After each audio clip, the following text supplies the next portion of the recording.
So, okay. Where's our people? Yeah. Thank I think you we for can joining talk us. officially.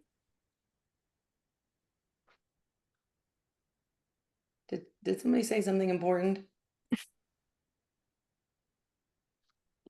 New Hampshire represented. Vancouver, BC. Yeah, all right. Right. Excellent, excellent. How fun. Lynn's from Perth. We hope to be there someday soon.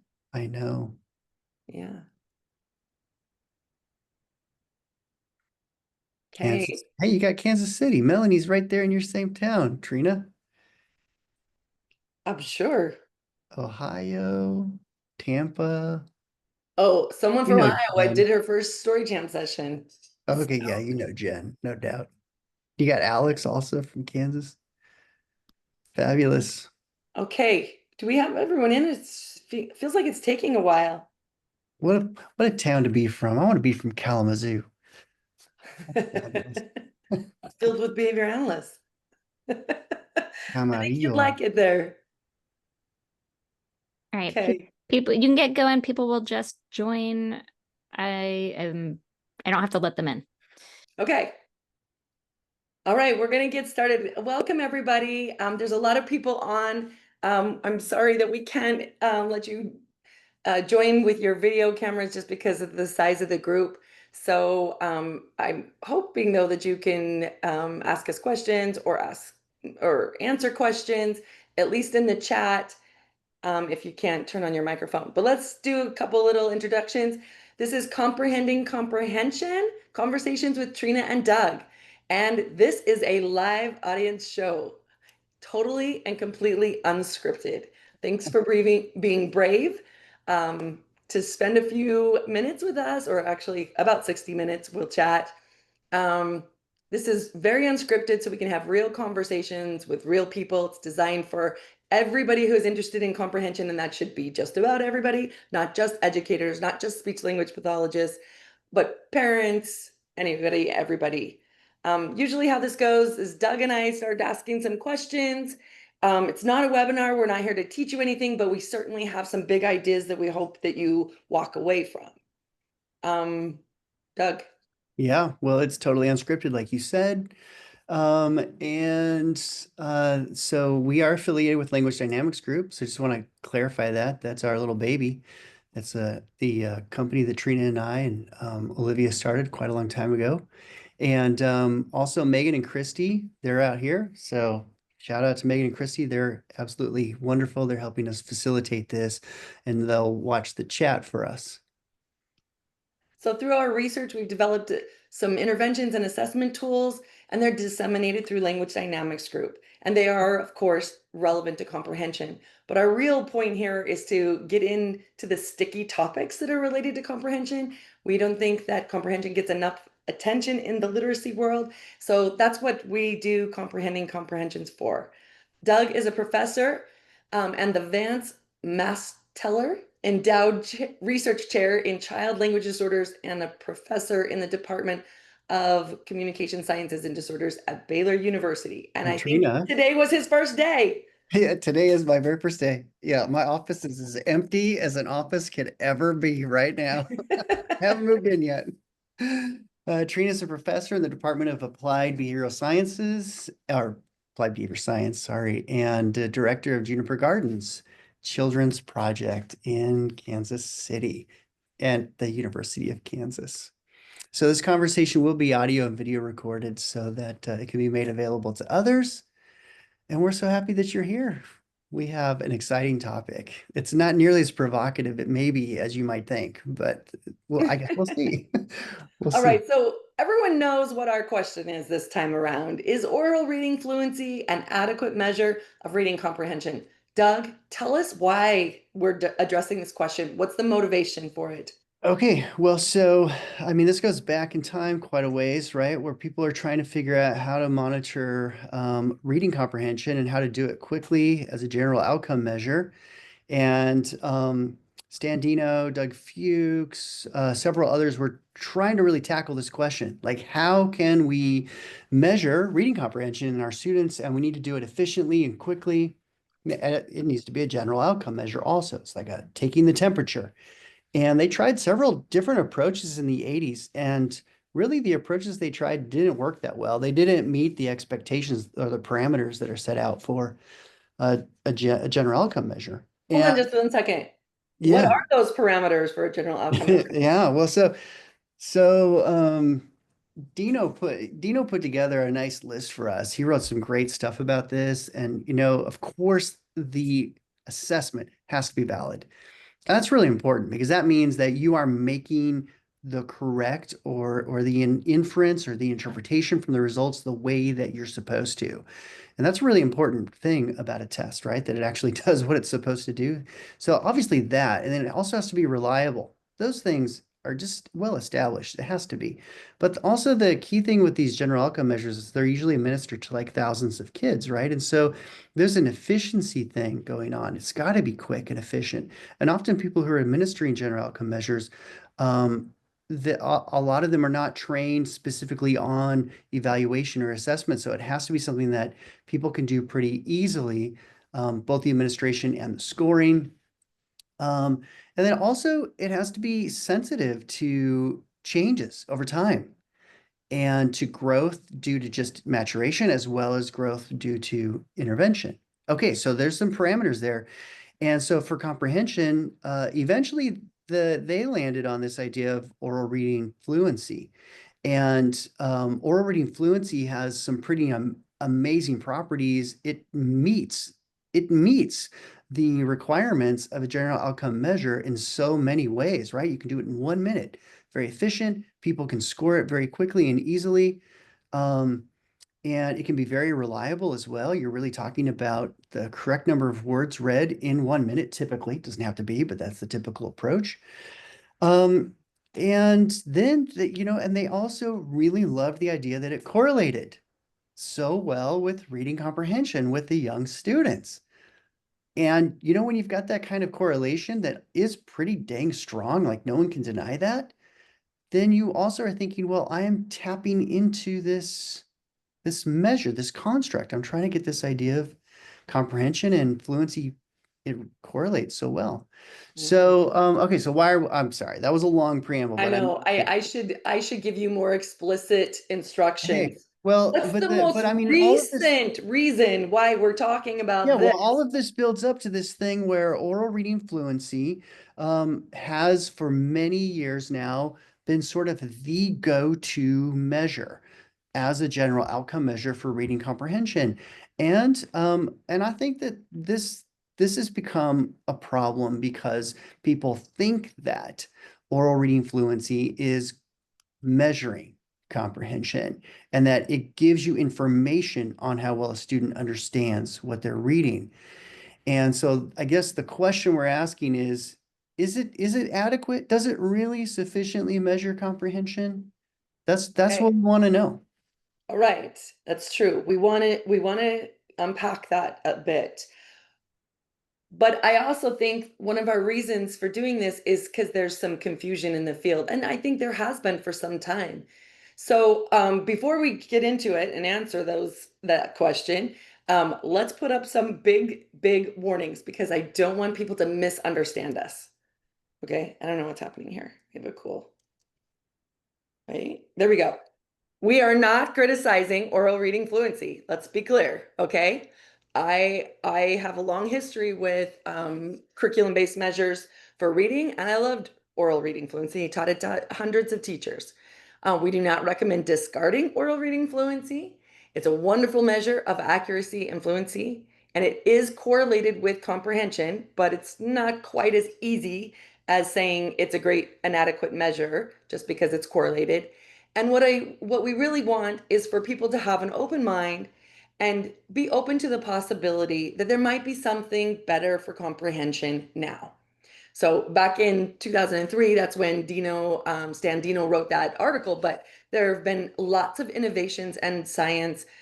We have a lot of great tools that are available to us, and there's technology that's available to us that makes makes improvements likely. So what we want is for people to think about what the possibilities are rather than clinging to a necessary proxy, I guess, if you will, that we needed 25 years ago. Okay? Yeah. Okay. And it's become, I guess, really this topic is really important also because it has, I think, become a real problem where there is Messick talks about like in 1984 or so, he talks about validity and he talks about consequential validity. Like, what are the consequences of your test? And sometimes you can't foresee the consequences of the test. And I do not think that Dino and Fuchs foresaw oral reading fluency being used in the way that it's used right now, where children are assessed using oral reading fluency and then they are grouped according to how they're performing on that. And then somehow, I don't know how teachers know though what to target when all they have is an oral reading fluency outcome. And how do they know what to measure or not what to measure, but what to target for comprehension? It doesn't, oral reading fluency gives you no information on a student's oral Yeah. language. So okay, you're jumping to my conclusion, which is like there's a whole bunch of reasons why we might want to explore new measures, right? One of them right there, Doug, is the instructional reasons, right? That what you get from oral reading fluency does not lead educators to understand what they need to teach in order to build better comprehension. Okay, And but Trina, people are going to say that's not the purpose of a general outcome measure. yeah, okay. So, so So still, even if you get oral reading fluency and you're trying to build comprehension, what are you going to do next to yeah. get some instructionally relevant information? And if you use oral reading fluency as your first pass, as your screener, and then you think that children who have low oral reading fluency also have low comprehension, you could be very, very wrong about that. And you could actually identify children who don't need oral language instruction at all, or not not intensive. And then also children who pass an oral reading fluency screener who do really well on that task, which is rate and accuracy, usually, not prosody, right? Mhm. They can do very well on that task and have very, very poor comprehension. So it's not a very good first pass screener, right? It's not a great gate one for comprehension. Okay, so Doug, I really want you to unpack the study that we published in the Journal of School Psychology because I think those data really kind of hit home like why we need something else. Yeah, Okay. so okay, so we took about 600 children, second graders and third graders. It is the most simple study. It was so simple that it was almost hard to get published because people were like does this can these people like come up with a creative research design? But I mean, really, it was the design we did to answer this question, which was what's the relationship between reading fluency and reading comprehension? And all we did was we asked these second graders and these third graders to read a passage. And the passage was not this really simple, decodable passage. It was a narrative that we had that had complex academic language in it. And it wasn't impossible for the kids to understand by any means. It's not like this is something that's unachievable. And what we did was we had them read it for 1 minute, and then we had them retell the passage to us. And then we also, well, we just looked at what was the correlation between their reading fluency, and we measured reading fluency using what most people use, which was rate and accuracy in 1 minute. And then we measured how well they could retell this passage, and we looked at their recall of the discourse, sentence, and word complexities. And you can see here, these are your scatter plots. And on the left, or on the top, you've got second grade. And then you also have third grade. And we measured comprehension using two measures. We used the NLM for reading comprehension, and we used the map for reading comprehension because we wanted to show, look, this is not just a single specific outcome from one test. You get this pattern even with something very different, like with the MAP reading comprehension assessment. And what if you, I mean, I don't know how familiar people are with these sorts of graphs, but you can see that on the bottom here, the X, you've got reading fluency, and then on the left, going up and down, you have reading comprehension. What this tells you, this is really data telling you there isn't much of a relationship at all. The children who could read 100 correct words per minute, they had comprehension that ranged anywhere from really, really low to really, really high and anywhere in between. And that held true for second and third grade.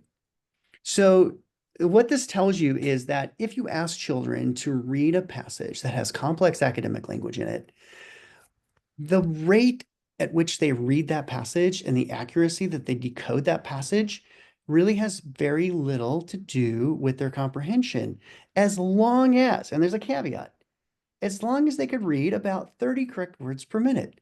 That's about where we really started to have a problem. And I know that seems ridiculously low, but if you think Especially, about it, especially because oftentimes, like people are told to push towards like 200 words a minute, right, like right. that's this aim. But Yeah, so I think I have the next graph. This one, explain this yeah. So, okay, so these are percentiles on the x-axis. So 10, 20, 30, 40, 50. These are the percentiles rankings of the students.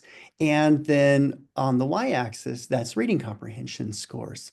And so look what you can see. So like in this very first upper left graph, you can see that children who read at the 50th percentile, their score on reading comprehension was like 21, 22. I don't know if y'all see that triangle there in the middle of that graph. Well, it's just really interesting to see that students who had oral reading fluency at the 10th percentile, their comprehension scores were about the same. And we didn't really find much. There was no significant difference at all. And you could see a little bit of a trend at second grade, but third grade, there was no trend at all. Essentially, the children who read at the 10th percentile of oral reading fluency, their comprehension was the same as the children who read at the 90th percentile of oral reading fluency. You might think that's crazy. I don't buy this. You obviously have to be able to decode the words to understand the words. And I mean, that's true. There's a point where if you can't access the code, then you're not going to understand it. It's an impossibility. So everybody has to acknowledge that. But I was having a conversation with some amazing doc students, and I think it was Lindsay Curran who brought this up, who was like, I think that I become more disfluent when I'm reading complex passages because I'm thinking more about it and I'm stopping and I'm going back. And we were joking that we should write an article that reading disfluency correlates with reading comprehension. And that is true to a degree, right? If you've got a Yeah. complex passage.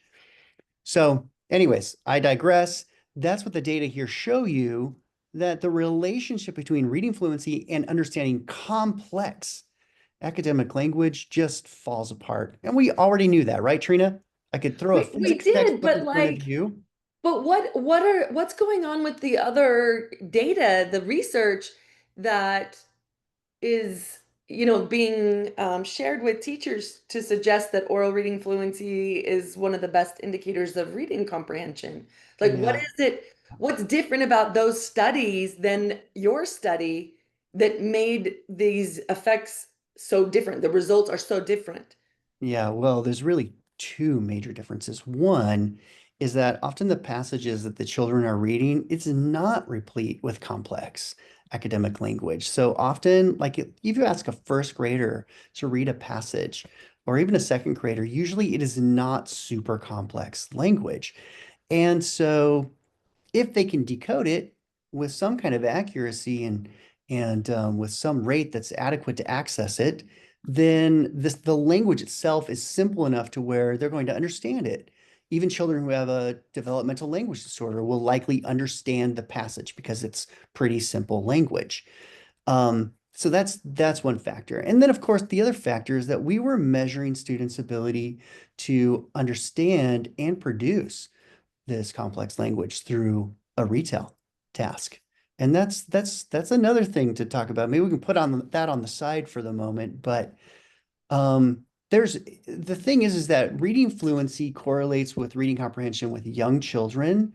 Um, because often what the young children are reading is very simple. And it just would be the same thing as saying, if I'm going to say a very simple sentence like the fox jumped over the fence, and maybe that's a complex sentence, I don't know, but let's pretend it's simple. Okay, I say that, and I say that to a 3-year-old, a 4-year-old, a 5-year-old, 6-year-old. Fox jumped over the fence. If the child can hear my speech, they can access the language through that modality, they're likely going to understand it. The correlation between their ability to hear, so their hearing screening, and their comprehension would be incredibly high. That correlation is phenomenally high. But if, And however, wait, that's a really good like analogy. That like it's the same as being able to hear. You can't it comprehend is, something you yeah, can't hear. It's in spoken form. yeah, because it's just accessing the code, right? Can you access the code? But if I did a hearing screening with children and then I read them Shakespeare, the only children who are going to understand Shakespeare are the ones who've already been exposed to it and who understand that complex language. And the Mm. correlation is going to fall apart, unless, of course, all of the children are really well rehearsed in Shakespearean, which I don't even know if Shakespearean's a word, but I just made it up. So, but So yeah, what about kids who are from culturally and linguistically diverse backgrounds? Is ORF, likely to be a better indicator of comprehension or a worse indicator of comprehension for them? yeah, probably even worse.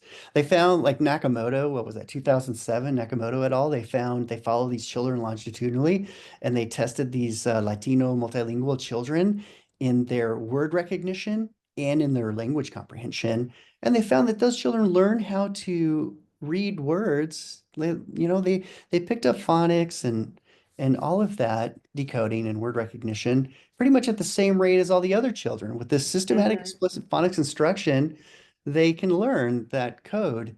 But where things differed was in their comprehension. And Yeah, it makes sense, right? Because they were multilingual and many of them were learning English. So, yeah, yeah. yeah, for sure.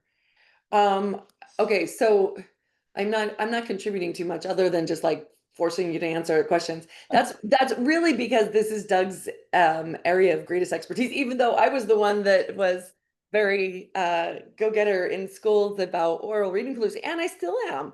I still enjoy it as a measure. It's still very important.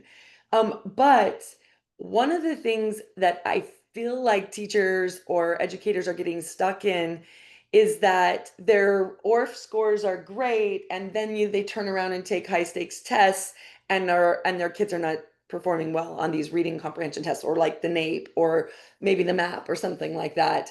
Is there a bit of a misalignment potentially there, or is that Well, just a I big think so. And I think you definitely know the answer to that question. Yeah, yeah, of I course I do. mean, well, yes, and it can be deceiving where you have a student that is making great progress on oral reading fluency and you're plotting it. You've got your graph and you can see this beautiful slope going up. And often people are making the assumption that that means that the student's comprehension is also growing at that kind of rate. And then so teachers could feel pretty good about this, and they should feel good about their students' oral reading fluency increasing. It is a absolutely wonderful measure of how well a student can access the code. It's crucial. Yeah, Um, totally. but thinking that that slope also reflects their comprehension, because if you're told, hey, this correlates with reading comprehension, and you're thinking that slope means, oh my gosh, my kids are exponentially growing in their comprehension, that can be a They're going to real do great on those problem. high stakes tests. No. Yeah, all of a Yeah. sudden they're given a high stakes test, and the high stakes test is not measuring oral reading fluency. It asks the kids to read a passage and then ask them questions about the passage. And you Mhm, don't even mhm. get an oral reading fluency measure out of the high stakes test, right? And so it's now, how well can you understand the passage? How well can you read it and understand it? And Yeah. it does And not. the passages, this is important. The passages used in these comprehension tests are oftentimes much more complex, use a lot of like polysemous words or multiple meaning words, and you have to figure out using the context. It kind of doesn't matter if you can decode it, it's about whether or not you can make inferences based on the language and the complexity of that language. Do you understand the words, the sentences, the discourse structures, and have the inferential strategies to be able to glean the knowledge you need to be able to respond to those comprehension questions, which is very, very different tasks. Yeah, And those things are, here's another thing I would probably say. Yeah, Lauren Osborne said, did Trina just say use a word, Holly? it's her Polysemous, favorite word. yes, means multiple meaning words. Yes, polysemous. But that is actually what's in those high stakes tests. There's so much about figuring out the meaning of a word, which meaning it is based on this context. I can't remember where I was going, but Well, let's say that we had someone who researches oral reading fluency in here, and it's like their line of research. Um, and now they're maybe feeling bad, and I don't want that, right? It's incredibly valuable, but I don't know that we've really expressed how and why it's so valuable. Can we just take a moment, Trina? Where's the value in oral reading fluency? so automaticity, orthographic mapping, and once you are fluent in decoding and can do things, can do it rapidly, you're to the point where you can relieve cognitive load so that that student can comprehend, right? But Yeah. until there's some automaticity, you really should be teaching comprehension separate from decoding. And that's important. Until there's automaticity or good fluency of the word reading, like it's better to separate them during instruction because the cognitive load is too much to be in that kind of like acquisition phase for two things. Yeah. Well, so Ibby, I think it's Ibby. She's got this question, sort of like flabbergasted, like, why is this even a question? Well, here's the thing. If you look at what is being assessed with our students in the schools, how they're being assessed, um, it you will understand why we're having this conversation. Because you take a look at like a kindergarten, first, second grade student, the the primary outcomes are very focused on word recognition or reading fluency and or reading fluency. And so if we are not measuring our students' oral language and their ability to understand and produce complex language, then we are really uncertain who needs intensive support for reading comprehension. And that's a real problem, right? That is a real problem that we only obtain essentially lower strands word recognition data on our Mhm. young children. And oftentimes, when we've seen teachers like on Facebook or other socials ask for help building comprehension, one of the top recommendations are to build oral reading fluency. And it's like, wait, you can work on comprehension without doing that, right? That is not the only strategy, and it that's going to help the automaticity of the decoding, but not necessarily going to help the comprehension.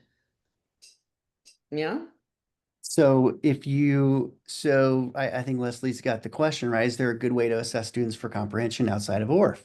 Well, yes. And Let's, this, no, go you ahead. want to transition to the other study? Yeah, go ahead. Okay. And it might be a good time because of checking the Q&A. Ying has a question that's probably going to be related, so we will try to answer that. Which, which way? I mean, I'm trying to monitor that, but Okay, it's the Q&A, so not the chat. It's can you oh, clarify how the narrative language measures reading comprehension if students read a passage for themselves for 1 minute and then the examiner reads the remainder of the passage to them. If the reader is disfluent, wouldn't you be measuring listening comprehension rather than reading comprehension? okay. Yes, we're going to answer that. Come right back to us on this slide. I'm going to get you somewhere. Not this one. We were just talking. This one. Okay. Yeah. So I just want to make sure to summarize though with the oral reading fluency that it is a helpful measure. We do need it. It's just we have potentially something better for comprehension at this point in time. Okay, tell us about this study, Doug. Yeah, so the idea is that you're still using oral reading fluency and you're still measuring, really important things, phonemic awareness and letter sounds and all of that You still need that information, but we just have to recognize that that information is not adequate. It's not giving you information on comprehension. So, okay, so we wondered in this particular study, we thought, well, okay, let's say that what we do is we measure a child's oral language comprehension, like how well they can understand something that they're listening to. And then we said, well, how well does that correlate with their reading comprehension? As long as they can decode, that's the important thing, right? If they can read fluently, then we want to know, does their listening comprehension correlate with their reading comprehension? This is a really important question because if so, if they are interchangeable, your listening comprehension and your reading comprehension are interchangeable, then that means that you can use one for the other. And this is a very psychometric study right here. So we're actually talking about a lot of psychometric terms, but essentially that's the question we are asking is, can you use oral language comprehension as a proxy? As a proxy. Yeah, and this is important because there are going to be kids who are not totally fluent in word recognition, but we still have to worry about comprehension.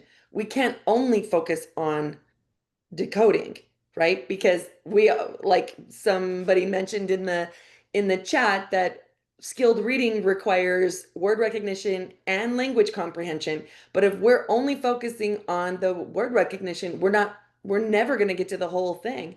So we've got to be able to work on both of those, and it requires that we also measure them in a way that doesn't conflate or confound the comprehension with decoding. So And that's what we were after in this study. yeah, and I like research studies like this where you're asking a question that if you step back and you think about it, it's like the most obvious answer. It's sort of like if you are a fluent reader and I ask you to read a book and you're fluent and you're accessing it and you're literally like reading it and you're converting the code to language, okay? And what you do, by the way, when you do that is you convert the code to language in your mind if you're reading silently. You can't read something and not do that. So it is still really oral language. You're just converting the code to oral language. You're just not saying it out loud. You're saying it in your head. Okay. So, and then you take that same book and you put it in audio form and you're driving down the road, you're listening to the audio book. And I'm like, so you could understand the book when you were reading it, decoding it. Can you understand the book now when you're listening to it? There are differences. It is not exactly the same, but it is dang close. This is why you can understand an audiobook that was originally in written form. So when we ask the question, it's almost, if you go back and listen to this recording, by the way, that we just did, the words that I said made no sense. I said, does oral language comprehension correlate with reading comprehension as long as you have decoding in place? That's a nonsensical statement or question when you understand the simple view of reading. Essentially, I'm saying the simple view of reading is word recognition times language comprehension. And I'm like, if you have word recognition, is language comprehension going to correlate with language comprehension? That's what I'm asked. That's what we're asking. Do you guys get this? That he's saying that the modality or the input modality doesn't matter. It's all language, right? But with decoding, it becomes either a barrier or a gate to get to the written language, the modality of written language versus a spoken language. Okay, Yeah. so So, and like there that's can, why it seems slow nonsense, and I can see the people chatting with us also are in agreement, but I don't think that everyone understands this. And I think that the message to many educators is that you don't need to worry about that side of the formula because as humans, we acquire that language comprehension automatically. And when they can decode, they will understand. And let me tell you, I also was told that. And I was an ambassador for oral reading fluency as an indicator of comprehension, but in fact, it doesn't even measure comprehension. It only correlates with it. And it correlates with it because you need good language skills to be able to decode. right, Generally, that's a right. general statement because some can decode without having a good understanding. So Yeah. And I just want to add to that, like language, our brains are absolutely just engineered for language acquisition, and it's awesome. I mean, I don't know. I don't care if you absolutely love Skinner to death. He would agree with it still, right? I mean, it's just true, right? There's no question that our brains, we have this predisposition for language acquisition, no question. And here's the thing though, we have a predisposition for language acquisition for the language that we are exposed to, that we are expected to use, and that is used around us. Okay, that's how it works. It's you really do not acquire a language that you are not exposed to. You do not acquire a language that you're never expected to use. That's just not how it works, right? And Yeah. so, Yeah, so if you're not given language, you do not receive the nutrients intended by that language. right. And here's the kicker. When we send kids to school and then we start asking them, like in third, fourth grade, to read these books that are written in a language that they are never used, that's never used around them, and in a language that they're not expected to produce, then of course they struggle to understand it. And I know I'm using the word language in a funny way, but it is really like a register, right? We're expecting them all of a sudden to understand and talk in this register that they've never They've been never been exposed to. exposed to. So what a Okay, nonsensical thing to do. let's get to the data because I want to drum roll the next slide. Okay, okay. Well, so we just asked the simple question. Uh, holding fluency constant, essentially, like given the kids can, well, it wasn't even holding it constant. It's like, all right, we're going to throw out the kids that can't read 30 correct words per minute. All right. They just can't be in this study. All right. And we just said, what's the relationship between reading fluency or not reading fluency, sorry, reading comprehension and oral language comprehension? And you can see here, these are the percentile ranks across the NLM mean scores on the left side there on the Y. They're not exactly the same, by the way, okay? And you can see that the dotted line is NLM reading, and it beats out the listening a little bit, like by about 1 point per percentile rank as you go up. So it wasn't significantly different, but it is very interesting to see that, ooh, there might be a little bit of an advantage actually in comprehension with reading comprehension over oral language comprehension, but I shouldn't even say that because statistically there was no significant difference at all. And you can see that essentially it's the same. Like if you can understand a passage, and then if you can decode a passage, then you'll understand that passage also. I'm not sure if that made sense, but essentially, obviously, language is language. Yep, yep, yep. Sorry, I'm responding to this question, which is so good. This predisposition for oral language acquisition due to the frequency of repetitions. Mhm. And it's not a repetition of a word by word, it's a repetition of the patterns in the language. Um, sorry, that's what I Yeah. wanted to say. Oh, this is Robert's comment that you're, Yeah. so are we predisposed for oral language acquisition simply due to the frequency of repetitions? We hear millions of words without having to seek them out, but we have to sit down to read. Repetitions matter. I see.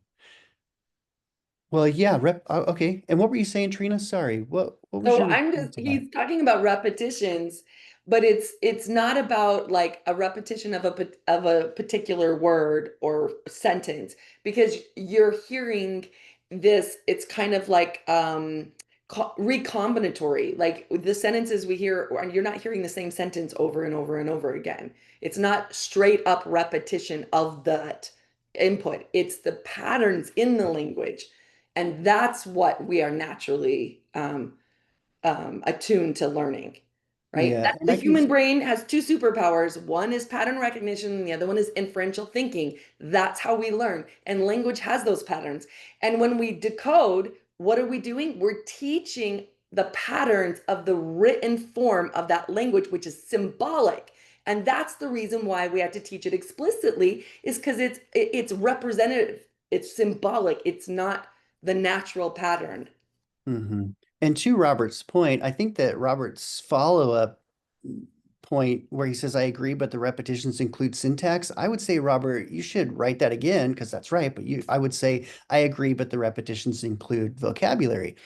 Because that's true. Like the more we hear the same word over and over again and are expected to use it, the better we understand that word. So there's something to that. But that also goes to our point, which is that if you are surrounded by a lot of tier one words in context, very simple conversational sort of language, um, then why would we expect kids suddenly when they read a book to understand this complex tier two vocabulary, right?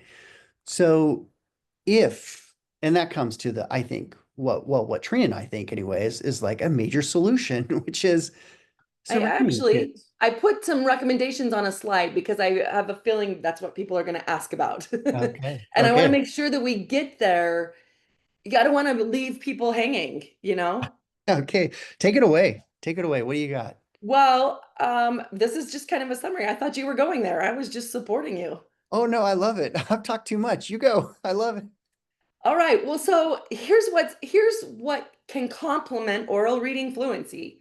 Actually getting a measure of either listening comprehension that eliminates the barrier of decoding, or if they are fluent in their decoding, then you can get a reading comprehension measure, right? But a narrative-based comprehension measure allows for connected language where there is the relations between the events and the sentences are what builds towards comprehension.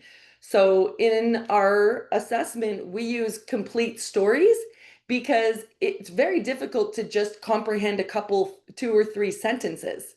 It's like, okay, but how are those causally and temporally related? It's the relations between events that are critical for comprehension.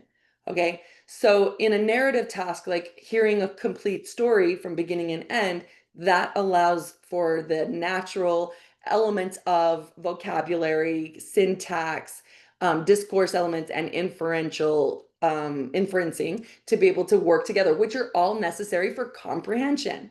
So a retell with a language analysis of their ability to tell the complete story or rephrase it in their own words, that's a great valid measure. Now, the Okay, reason, wait. wait, Time out. okay, Sorry, just time out. I know I was Okay. about to say something differing, but it's Well, okay. okay, well, just time out. Just 1 second. I just want to check. I want to check us because we started this out saying that it's got to be efficient. And that's where I was going. Oh, go. Okay. All right. All right. That's exactly where I was going, is that retail has always been a fabulous comprehension assessment. But the reason why it didn't work for a general outcome measure, remember the characteristics that Standino put forth, and that most of the assessment tools that are out there today, they are effective and they are efficient because they adhere to those criteria. Quick and easy is the one that's coming to Doug's mind, right? Well, you're thinking, oh goodness, a narrative retell. How do we do that in a quick and easy manner? Well, that's exactly what we've been spending a career on. As we started on this as doc students, trying to get a more valid measure of comprehension to be quick and easy, as well as reliable, which is really important. Yeah, Okay, and I love this comment that Aletta has here about the tills because I think she's totally right. If you want to look, people question all the time, can you really measure reading comprehension or language comprehension? And I love looking to the SLPs. Obviously, and I'm SLP myself. That's a little self-serving, but you look at that's what they do for a living, right? They measure language comprehension and expressive language, oral language. And so the TILS does it very nicely. That's very true. And I think that now it's does all it do it about, in like 2 minutes or less? yeah, that's right. That's the question, That's right? what It's all teachers about, need. can we capture that magic that you get from the TILS, which is the TILS is an omnibus oral language measure that measures both language and literacy, actually, that lots of SLPs, speech language pathologists use. It's a diagnostic assessment But tool, right? Doug, we cannot rely on SLPs to do this. And those tools are like very lengthy. They Yeah. take a lot of time. I remember when we were in Australia over the summer, I asked how long should a measure take and like their assessments. They were giving me like an hour. And I'm like, no, sweetie, we don't have time for an hour. Like No teacher has time to give an hour-long test to measure comprehension more validly. So That's you've right. got to make it adhere to those general outcome measurement criteria. Yeah. And, you know, for the longest time, really, the efficiency the has reigned supreme. That's been the thing that people have really been hyper focused on. And efficiency has really sort of superseded validity for most of our assessments, at least when it comes to comprehension. And that actually just leads you to results that give you no information at all. So you're wasting your time. So you Right. So still we're have to being have it. asked if we're going to show our measures. This is it. This is the only thing I'm going to show you. An example of how we measure comprehension in 2 minutes or less. So it is pretty quick. It's very purposefully engineered. So this may look complicated, but it's really not. It really is just simply asking the child to listen or read. We have two forms, listening on the left, reading on the right. You can see they're very parallel. On the listening, you ask the child to listen to this story, and it takes the examiner maybe about 45 seconds to a minute to read this passage to the child. And then you ask them to retell it. And you sort of prime them too, right? You're like, hey, I want you to remember as much as you can. Listen to this story, tell it to them, they retell it, and then you score the language that they're retelling you. You score it across three major dimensions: the discourse, sentence, and word level. And you know that just tells you so much more than obviously rate and accuracy on word recognition. This tells you about where the weaknesses are and what it is that you can focus on. And with a contextualized language intervention, you can absolutely target very specific things, like in story champs. You can target story grammar. Oh, that's the part, this narrative discourse. They really struggled on that. They weren't at benchmark. So that's what I'm going to focus on. It's a very, very simple relationship between the assessment and the intervention. I just want to highlight a couple things, Doug. One thing that's important to recognize here is the only difference between the listening comprehension version and the reading comprehension version is the input modality. The rest of it is exactly the same. One of the other things, so that way you can eliminate the decoding as the factor and determine and pinpoint whether or not decoding is the problem or if it's comprehension. Because you can get decoding in an oral reading fluency matter, you can get listening comprehension and you can get reading comprehension and pinpoint where their difficulties are. And then another thing I want to point out, Doug was saying this, but not only in this retell do first of all, we don't measure number of words. It's very detailed in what are the elements of the discourse that they're including, like how complete is their retell, right? And does it have the presence of all the key features like the problem, the feeling, plan, attempt, consequence, all right? It also has some expository content in it. So are they learning something in and are talking about the things that was in that passage? And then there's also sentence level things. It's called sentence complexity and vocabulary complexity. Are they using complex sentences in their retell, right? And are they using less common vocabulary words in their retell? And if they can use it, they generally understand it and know what that word means and how to use it. Okay. They can use Yeah. it. And you know, it can be incredibly efficient, right? Because you're just telling the story to the child for 1 minute and then they retell it. And usually it only takes them about 30 seconds to 45 seconds to retell this story. And with a little bit of training, you can learn how to score that story in real time. But with the advent of technology, this is free to download, this paper pencil. But with technology, we also have a system where it will transcribe the child's story for you and score it for you. And I mean, the scoring for you is coming out. That's, you know, it's in its beta mode, but We're as are shooting for most things. January, but even without the AI scoring, this can totally be done. So one of the things that Doug and I have done over the years is like he's a speech language pathologist and he wanted to get really technical in some of this stuff. And I'd be like, yeah, but like my preschool teachers aren't going to be able to administer that if you do it that way. So we've had to make a lot of, he has to teach me what all this complex language stuff is about. And I have to, insist on the feasibility and the easy and, like easy to understand and easy to do. And when we do that, what we get is something that is doable by everyone can use it. All right. And then I didn't mention this, but like the Cube 3 is it's a larger suite, and the NLM listening and the NLM reading, what you see here, are part of that. Okay. And I wanted to address Mary's question about, is it the same thing as what Dibbles and Acadience does? And the answer is yes, in purpose, right? It is designed to be administered 3 times a year to all children. And then there are parallel forms for progress monitoring. And really, if your district has already adopted something like Acadience or Dibbles, and you've invested so much into that, our message isn't that you should come in and just abandon everything. What you just need to recognize is that the thing that's missing in almost all of these general outcome measures is a valid measure of language. So there's nothing wrong with taking an additive opinion here or approach to this, right?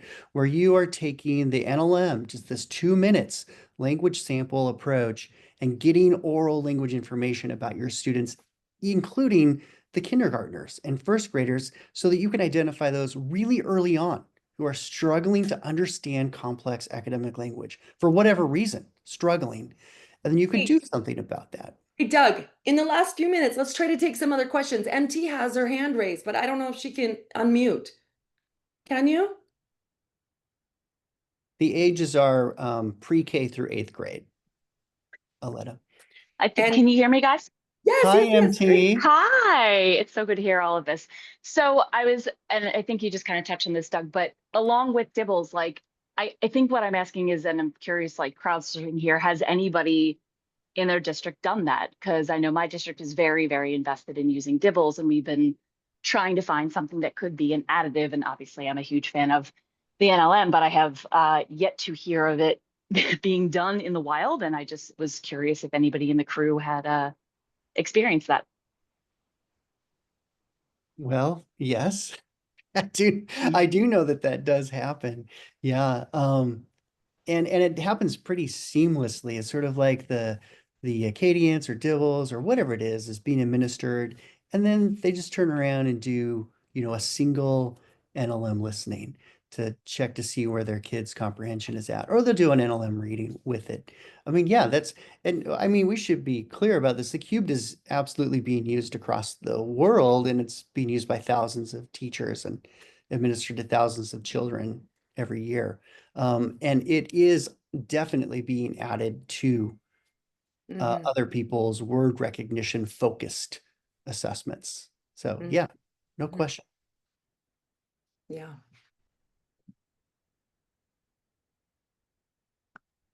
Probably have Well- time for one more question, or you guys can wrap it up. See where No, I think we should have some questions. I would rather, now that we know that they can turn on our microphones on. Yeah.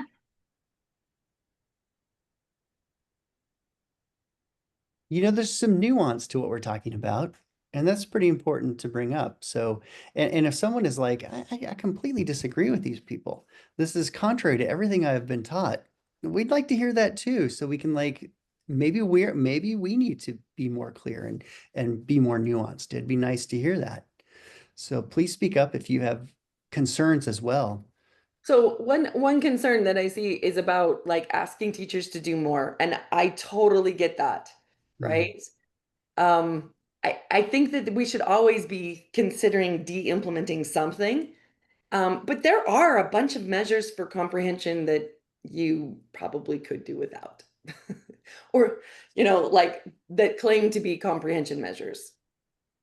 Yeah, and I think that I don't know that teachers would complain a lot if the assessments actually resulted in something meaningful. Yeah. And that often is not the case, right? It's sort of like the general outcome measures administered, and then the data are just shelved. They don't mean anything to the teachers. But in this particular case, you spend a couple of minutes with your child, and then you know exactly what it is that child needs to improve their comprehension. And all teachers care about that, right? Yeah. Reading comprehension and writing, that's so important. And so Yeah, it's a couple extra minutes, but my gosh, it If it it is saves like, time on instruction and intervention outcomes, right? It saves time beating your head against the wall doing the wrong thing. yeah, and it really is sort of like saying, do we really need to have tires on the car? Can't we just, it's so much easier to make a car without tires, but it really doesn't work if you just don't have the whole picture, if you don't do everything. And so I know that it's got to be quick though. That's the efficiency piece. And that's what we've worked so hard on for the cubed. Can Yeah. I make a comment? Yeah, who is it? This is Andrea from South Hi. Florida. Hi. Yes, my colleague and I are actually we've been using your free Cube 3. I've been to your webinars and unfortunately, our school won't purchase a digital, but we're going through the training ourselves now. But what I love is that we use Dibbles and Acadience and the background knowledge. I mean, one was about a backhoe, and if the kids don't know what a backhoe is, and then they're not going to, it's not Yeah. going to show their comprehension. That's why I love that yours are stories. They're simple things that they'll have some rich vocabulary, story vocabulary, but still be, you know, Yeah. pro- About relevant relevant. experiences. And Mm. so I love that. And I'm really loving the sentence complexity and the vocab. Even like I've done the GORT, this questions are so basic. And random. But what the thing I love the most is what I'm exploring is in your manual, if they do not answer correctly, you actually guide them into how do I retell by what the teacher would say to Mhm. guide them into learning how to do a retell. Am I making sense? Yeah. Yeah. So I really appreciate that, Andrea. And we do have a lot of free resources. Remember, like we do have this company because it's a mechanism to disseminate the good research that Doug and I have been working on for almost 20 years now. But it's a mechanism to get it into the hands of people. But we work really hard to keep everything free or affordable to the extent possible. So you're gonna get access. You can access lots of free resources. And of course, our tools are going to make it easier for you. There's always that free version. And, there is a platform too. If your school system wants to invest in such a thing, there's a very nice digital platform. That's the AI scoring that's going to be, I mean, AI is getting integrated in it. The platform already exists and it does all of the data summarizing and recommending what you do for intervention all for you. It's called Insight. So you can work with the LDG team to get more information about those things and then watch for the AI scoring. And imagine that you say, like I'm going to tell you a story, listen carefully. When I'm done, you're going to tell me that exact same story. And you press record and everything gets done for you. That's the idea here in the AI powered tools. And then one last thing before I hit 7 o'clock and we lose some people is we actually are giving you a free resource tonight that we just got loaded onto our website just tonight before our event. And it is this right here. It is called a structured literacy checklist. We actually unveiled a less classy version, a less professional looking version at the Big Sky Literacy Conference. But you can download this. I think Megan or Christy already put it in the chat at a special site that is not available just from searching, but check it out. And basically what it is if you're interested in applying structured literacy to your language comprehension, here's a checklist for you to go through and examine the curriculum or the program that you're using. Okay, so that's like a new and improved with some instructions, and this is how this will work for you. And connecting this, of course, to the topic is if you find students who have difficulty with oral language comprehension or production, then you should do something about that. You should implement multi-tiered language instruction across every district, every school system needs to do that really. So, okay, well, I think we are out of time. Thank you all so much for joining us today. That was really fun. I can't believe how fast it went for It us. always goes fast. It was really slow for them though. I don't know, but Ah, Well, I'm so Yeah. glad that some of our new friends that we met at the Literacy Summit a couple weeks ago joined us. And, we're just happy to be able to give you some good information and some tools that can be used because that's what we're about. We're ready to problem solve, make the job easier for the educators that are out there in the trenches. Yeah, that's right. The time is now to focus on language. We can finally do it. We have the tools. It's so exciting. No, And no we need to we have wait. people who are aware. Finally, like the education community is with us, that language is everything. Language is crucial. So it's such an exciting time. Yeah. Okay. I Okay. hope you guys Thank you, got what you everybody. wanted out of this. You guys have a great evening. Thank you, everybody. All right. Thank you.